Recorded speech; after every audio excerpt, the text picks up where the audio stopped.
Olá, queridos, sétimo ano, tudo bem com vocês? Espero que sim. Nós vamos falar, dos artrópodes, para dar continuidade ao nosso conteúdo aí, a nossa matéria. E na última aula nós falamos já uma boa parte disso aí, mas nós falamos lá na plataforma para dar uma boa sequência ao conteúdo aí. A gente vai dar uma retornada, e vão dar uma pincelada nisso aí para ficar completo e vocês, de certa forma, relembrarem, ok?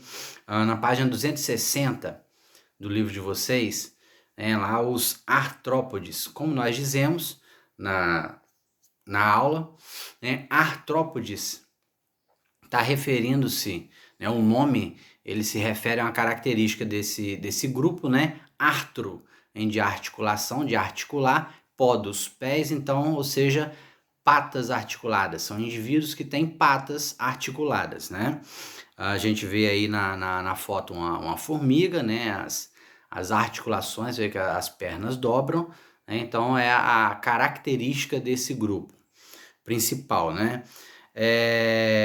Você vê aí, falando em relação ao exoesqueleto, que nós falamos lá da questão de que o esqueleto ele é externo, ele é como uma carapaça, fica por fora do corpo desse indivíduo, ele cobre o corpo desse indivíduo por fora, então ele é como uma carapaça. A vantagem, desse exoesqueleto, do esqueleto ser externo, ser por fora, e não ser interno que nem o nosso, é que ele protege o corpo desse indivíduo por fora, de alguma coisa, de algum atrito. Ele protege o corpo por fora, só que ele impede, o crescimento desse indivíduo, porque esse esqueleto ele é um esqueleto quitinoso, então ele acaba enrijecendo, endurecendo, e aí ele atrapalha o indivíduo crescer, no seu processo de crescimento inicial. Então o que esse indivíduo tem que fazer? Tem que fazer muda, que também nós chamamos de equidíase. Esse processo de muda, como tem na foto aí uma cigarra, trocando de casca. Eu falei para vocês na semana passada que tem aquela historinha, que o pessoal conta desde muito tempo já, de que a cigarra ela canta até estourar, até explodir, porque o pessoal encontra a casca das cigarras, marronzadinha, presa nas árvores, com uma abertura pelas costas. Então, popularmente o pessoal diz que ela canta tanto, aquela cantoria que a cigarra arruma em determinada época, que ela canta tanto que ela estoura, Na verdade não é assim. Quando a gente encontra a casca de uma cigarra, presa a uma árvore, é porque ela fez a muda, Ela precisava crescer, era uma cigarra jovem de certa forma, então ela precisava crescer. O que ela faz?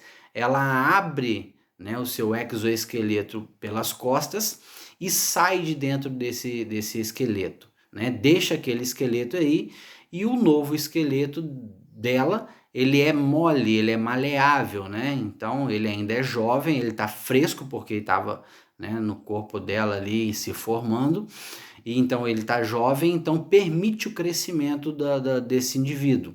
Então ele cresce um pouco e aí o esqueleto ele volta a endurecer, enrijecer de novo, e aí forma uma carapaça novamente. Então os indivíduos acabam fazendo esse processo de muda, para poder crescer, para poder renovar. Então resolve esse problema que o exoesqueleto acaba provocando. Mas ele é importante porque protege o corpo desse indivíduo por fora, externamente. Um exoesqueleto é um esqueleto externo. E aí, o autor aí começa falando que do grupo dos artrópodes aí, ele vai, não tem como falar de tudo, igual eu falei para vocês, é um grupo muito grande, é um grupo muito extenso, então ele vai abordar, algumas classes aí porque não tem como falar de todos, né? Então ele fala aí que vai abordar os 5 principais grupos dos artrópodes, né? Os insetos, crustáceos, aracnídeos, quilópodes e diplópodes. Os insetos, né? Nós já falamos grande parte aí também com vocês. Ele cita alguns insetos aí, né? Que é um grupo muito variado, né? Um dos grupos mais variados que tem na natureza. É um grande número, né? Estima-se em torno aí de 3 mil e poucas espécies já descritas, e ainda assim os cientistas, né, falam aí que talvez nem 1/3 desses insetos já tenha sido, que existem, né, tenha sido descrito, ou seja, né, ainda tem muito inseto que o homem não conhece, né, que precisa de conhecer, classificar, né, para a gente estar conhecendo, né, nomes, características e tudo mais. Aí ele cita aí barata, cupim, percevejo, besouro, usa, né, abelhas, pernilongos, mosquitos e, né, vários indivíduos aí. Ah, ele fala aí, né, que eles vivem, né, em ambiente terrestre, né, aquático, alguns insetos vivem pelo menos, né, uma fase da vida aquática, né, e depois ficam no meio terrestre. Ah, alguns insetos, né, possuem asa, outros não, né? Esses que possuem asa um- uma estrutura, né, muito importante, porque permite que esse indivíduo possa fugir com certa facilidade, né, de predadores, que ele possa, né, atacar suas presas, possa ir em busca de alimento com mais facilidade, se locomover, né, em grandes distâncias, coisa que alguns insetos que não possuem as asas fica mais difícil, né, locomoção em grandes distâncias. Então é uma estrutura do corpo deles que traz uma certa vantagem, né, para os que as têm, né? Na página 261, né, vocês têm a estrutura do corpo de um inseto. No caso aí, o autor mostra uma abelha, né, para mostrar o corpo, a divisão do corpo desses indivíduos. Então vocês veem aí numerado, né, de 1 a 4. Você vê no número 1 os olhos, né, são olhos compostos que permitem a formação de imagens, inclusive imagens coloridas, né, ou seja, a, a visão desses indivíduos é uma visão boa, né, eles formam uma boa imagem, são olhos compostos. No 2 vocês veem aí a questão da antena, que é muito importante. A maioria dos crustáceos aí vão ter essas antenas, elas são sensoriais, né? Permite que os insetos eles sintam o ambiente, né? Eles vão estar sentindo presença de presa, de predador, né? Funciona até como olfato também. Então é bastante importante para eles essa estrutura. No 3 vocês veem aí as patas articuladas. O interessante dizer aí, né, formação das patas, articulação, por isso eles são artrópodes e tal. Mas no caso dos insetos, né, são indivíduos que possuem 3 pares de patas, né? Ou seja, eles têm 3 patas de um lado, 3 patas do outro, do corpo direito e esquerdo, né? O que vai formar aqui, né, 3 pares de patas, né? Você tem um par, 2 par e 3 pares, então eles vão ter 6 patas. Qualquer indivíduo na natureza que vocês encontrarem com 6 patas no total, ou seja, 3 pares de patas, tá? Vocês vão saber que é um inseto, né? Do grupo de indivíduos que nós vamos estudar aí agora, essa questão de patas é algo importante na diferenciação também. Então a gente vê aí, né, as patas articuladas e tal, e os insetos eles possuem 3 pares de patas, ou seja, 6 patas no total. O número 4 aí, né, fala das asas, que alguns indivíduos as têm, outros não têm e outros têm, né, mais de um par de asas, né?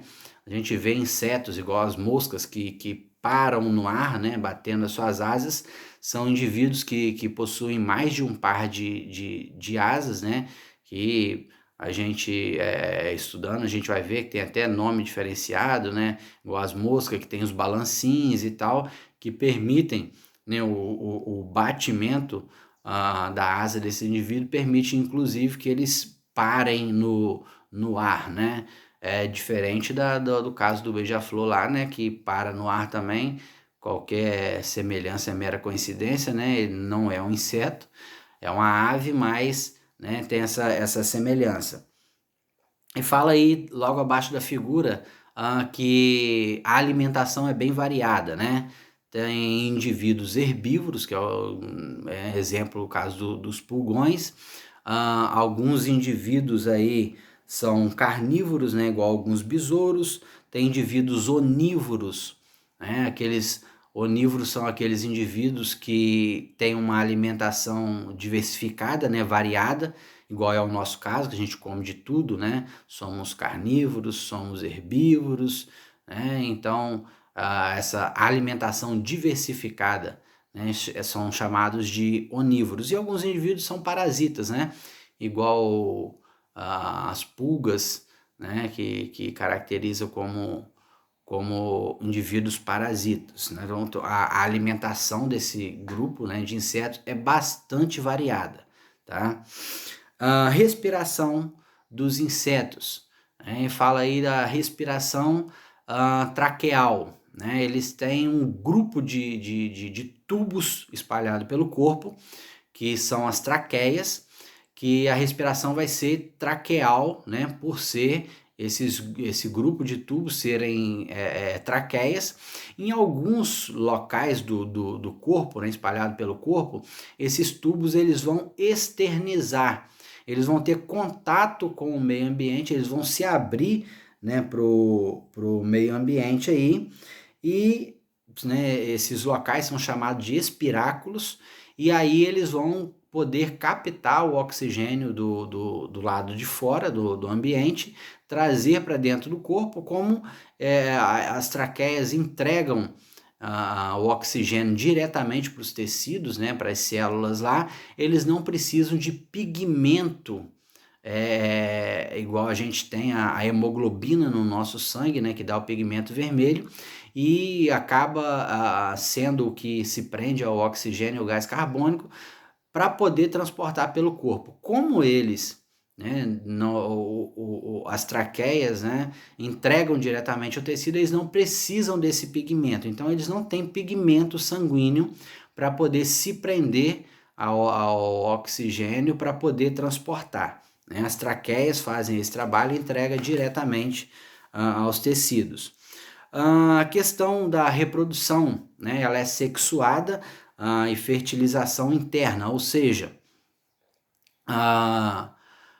ela é sexuada, ela tem macho e fêmea, né, que vai ter o envolvimento aí da produção de gametas masculino e feminino, e fala aí da fertilização interna. O que isso quer dizer? Né, o macho ele vai depositar o espermatozoide diretamente no interior da fêmea para ocorrer a fecundação, né, dos óvulos, o desenvolvimento do ovo. Alguns indivíduos, né, vão ser ovíparos, né, vão botar ovos, outros ovovivíparos, e a gente vai ver aí a questão do desenvolvimento, né, dos insetos na fase inicial, que é variado, né? Aí a gente vê alguns esquemas na página 262 e na página 263 falando desses tipos de desenvolvimento que é bastante variável, né? A gente vê aí a metamorfose completa, inicialmente, né? Cita aí um caso clássico, que é o caso da borboleta. O que acontece? A borboleta, ela desenvolve os ovos inicialmente no interior do seu corpo, tem uma fase de desenvolvimento, né, interna, como é uma fertilização interna, e aí desenvolve, né, a fertilização, esse ovo, e aí ao ele ser, né, a fêmea botar o ovo, né, ela ganha uma casca para poder impedir a perda, né, de líquido e desidratação para o ambiente. Então esse ovo ele fica no ambiente, como vocês podem ver na figura aí, né, com um número 1 destacando. E aí depois ele desenvolve uma larva, né? No ambiente ele vai desenvolver uma larva, e é o chamado, né, estágio larvar, né, o estágio larval. Essa larva, ela come muito, né? A gente vê às vezes hortaliças, verduras aí em casa, né? De um dia para o outro, né, uma larva pode comer algumas folhas, por exemplo, de um pé de couve. Comem muito para poder se nutrir, para poder desenvolver, né, nesse estágio larvar. E aí depois ele se transforma em pupa, né? Vocês estão vendo aí no número 3, dessa primeira figura aí da página 262. Quando ele se desenvolve em pupa, ele se fixa num local, né, e vai terminar o seu desenvolvimento ali. Então ele já não se locomove mais, já não se alimenta mais, vai ficar paradinho, terminando o seu processo de desenvolvimento. E aí posteriormente, né, essa pupa ela vai se abrir, né, e vai sair dali então a bela borboleta, né?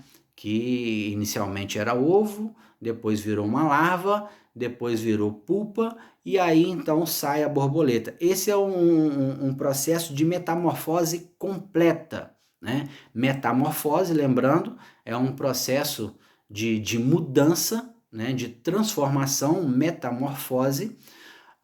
Tem até música, né? Metamorfose ambulante e tal, né? Processo de mudança. E aí ele, depois, né, dessa metamorfose completa, ele fala aí da metamorfose incompleta, né? Qual a diferença aí desses dois processos? Você vê aí na segunda figura da 262, o indivíduo, né, coloca o ovo, né? Você tem os ovos desse indivíduo lá no ambiente, depois você vê formas jovens, são chamados de ninfas, né? Essas ninfas, elas são, né, um pouco diferenciadas do indivíduo que será o indivíduo adulto, né? É semelhante, né, mas é menorzinho e tal. E aí, posteriormente, no processo, né, da metamorfose, ele vai se tornar no indivíduo adulto. Então a gente viu o ovo, do ovo sai uma forma jovem, a gente vê que não tem larva, não tem pulpa, né? Do ovo sai uma forma jovem, e aí posteriormente vai se transformar no adulto. Essa é a metamorfose incompleta. E aí vocês veem na página 263, né? Os insetos que não sofrem metamorfose. Na primeira figura lá, você vê o indivíduo, né? Ele cita o exemplo aí da traça, né? Aquela traça de livro e tal que a gente conhece. O ovo, né? Sai formas jovens, né? As ninfas, só que esses aí são semelhantes ao adulto, porém menores, né? Que posteriormente eles vão crescer e chegar ao tamanho do adulto, né? Inclusive com reprodução, né, madura e tal, próprio, já com capacidade de reproduzir. Então, as ninfas aí são semelhantes ao adulto, só depende de crescimento. Isso aí não tem, né, processo de metamorfose, não sofre mudança entre o ovo e chegar na fase adulta. Então, são os 3 tipos de desenvolvimento, né, dos insetos aí: metamorfose completa, metamorfose incompleta e ausência de metamorfose. Não possuem metamorfose, não passam por mudanças graduais. Na 262 aí o autor fala aí sobre a importância, né, dos insetos para a agricultura. É um texto interessante aí. Esse texto, né, fala aí sobre os agrotóxicos, sobre produtos que você pode utilizar e tal, para poder eliminar insetos, né, para poder eliminar algumas pragas, né, pulgões e tudo mais da agricultura, que pode acabar exterminando em grande escala os insetos, né, igual o caso de fumacê e tal, né, que mata, né, além dos pernilongos, alguns insetos, que é polêmico, né, porque alguns indivíduos acham que tem que usar mesmo, porque os pernilongos, né, trazem doenças e outros indivíduos acham que não, que o fumacê ele mata, né, todos os insetos e é prejudicial para a natureza, né, mas polêmicas à parte, é, se você tem uma grande eliminação dos insetos, né, em algumas situações, algumas plantações, né, vai ser muito prejudicial porque eles dependem, por exemplo, da polinização. Ah, um exemplo igual o caso da plantação de abóbora, a plantação de maracujá, né? Você depende da polinização, se não polinizar, você não vai produzir o fruto, né? Em algumas situações, os agricultores têm que pinçar, né, com o dedo, né, sujar de grão de pólen o dedo, ir lá na outra folha e sujar também, e vai fazendo isso de flor em flor. É um trabalho que na verdade, os insetos estariam fazendo, né? No caso das abelhas, por exemplo, né, que vão sugando o néctar de flor em flor, elas se sujam de grão de pólen, né? Todo o seu corpo sujam-se de grão de pólen. Quando ela vai na outra flor, né, que é o gameta masculino, ela leva esse pólen, né, ela batendo as suas asas, ela solta esse pólen na outra flor, né, e se suja novamente do pólen daquela flor ali, e vai fazendo isso de flor em flor e acaba fazendo a polinização, levando o grão de pólen de uma flor para outra, né, e sucessivamente. Nessa 264, fala aí dos crustáceos, né? Os crustáceos, como o nome diz, né, crusta ou crosta, né, o casca, é característico aí desses indivíduos aí. Crustáceos, né, ele tem uma crosta no seu corpo, né, uma carapaça, que vai fazer aí a característica, né, que dá ao nome a esses indivíduos. Vocês veem também, né, as patas articuladas também, são artrópodes. Ah, a quantidade de patas nesse indivíduo aí, né, que eu falei que é algo importante, né, para diferenciar essas classes, o número de patas vai ser variável. Vocês vão ver na figura aí, né, de uma lagosta, na página 264, né, mostrando aí a quantidade de patas, né, de apêndices, é variável, tá? A gente vai ver insetos com 3 aracnídeos com 4 patas, com 4 pares de patas, né? E nesse indivíduo aí, a gente vai ver que eles possuem, né, 5 ou mais pares de patas, né? Vai ser variável, né? Eles têm 2 pares de antenas, que é muito importante, né? A gente falou que a antena é sensorial, né, e tudo mais. E aí ele fala aí, né, apresenta carapaça de quitina. Essa carapaça, né, ela pode estar em certa parte do corpo ou ela pode estar revestindo só a cabeça, né, região cefálica desse indivíduo, vai depender da espécie. A gente vê aí a questão de diversidade, né, de forma, de hábitos e tamanho. Você pode encontrar os crustáceos em água salgada, né, no mar. Você pode encontrar ele em água doce ou, né, no solo em ambiente terrestre, igual a gente tem aí, né, caranguejos e tudo mais, que a gente chama, né, de indivíduos de vida livre. Alguns, né, como lagostas, caranguejos, né, tatu de jardim, aquele bichinho que a gente encontra aí no jardim, madeira podre, né, que você toca nele, ele se enrola e vira uma bolinha, né? Opa, encostei aqui. Ele vira uma bolinha, né? E aquele indivíduo também é um crustáceo, né? Ele é terrestre, ele não é aquático, né, nesse caso.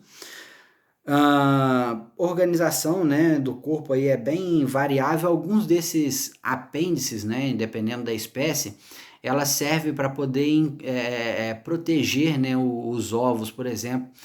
O processo de desenvolvimento desses indivíduos, ele pode ser externo ao corpo, né, os ovos ficarem no ambiente, e pode ter o desenvolvimento interno ou pode ter o desenvolvimento no ambiente, e alguns desses apêndices, dependendo da espécie, né, eles usam o apêndice para poder proteger os ovos, né, ali armazenar, guardar os ovos, né, e proteger do ambiente nesse processo de desenvolvimento.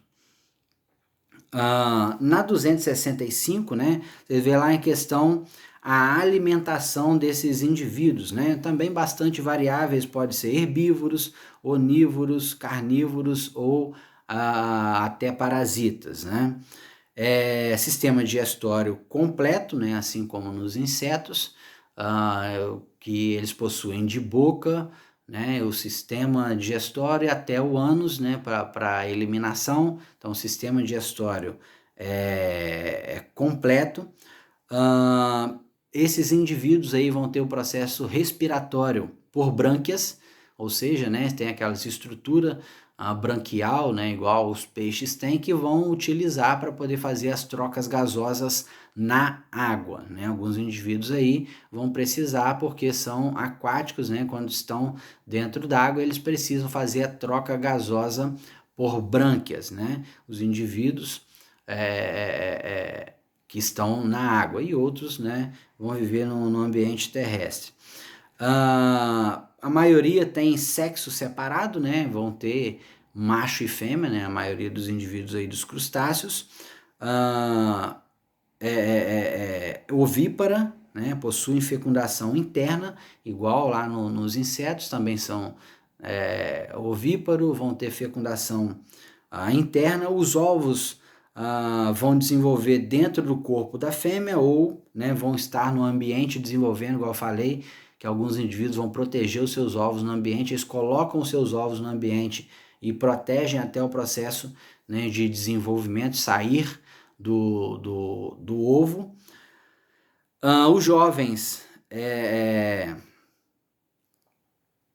né, podem ter desenvolvimento indireto também, com estágio larvar, né, ou larval, em algumas espécies. Outros também podem ter o desenvolvimento direto, que o jovem já é semelhante ao adulto, só vai depender de crescimento, né, e desenvolvimento, né, maturação da fase de reprodução, né. Então vão ter desenvolvimento indireto e desenvolvimento direto também. Indireto quando tem fase larval e desenvolvimento direto quando do ovo já nasce um indivíduo semelhante ao adulto, tá?